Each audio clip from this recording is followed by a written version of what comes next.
রাজনীতি তো ছাত্র জীবন থেকে শুরু করা উচিত। ছাত্র রাজনীতি এই না মানে সবকিছু নোংরা নোংরা নিষিদ্ধ রাজনীতি হতে হবে।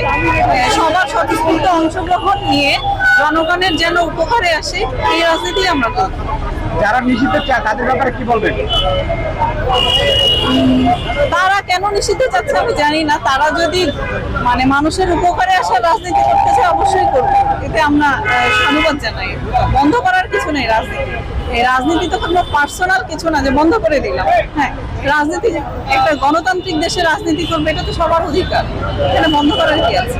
আগামীকালকে জনাব তারেক রহমান আসবেন, আমরা যতটুকু জানি, এই বিষয়টিকে আপনারা কিভাবে দেখছেন এবং আপনাদের ভিতরে কি ধরনের কাজ করছে আর কি ভিতরে? এটা আমাদের জন্য অবশ্যই অনেক আনন্দের। মাননীয় প্রধানমন্ত্রী জনাব তারেক রহমান যখন ঢাকা ভার্সিটিতে আসবে তার আগে আমরা অনেক উচ্ছ্বসিত। আর আগামীকালকে দিনটা আসলে আমাদের জন্য অনেক আনন্দের।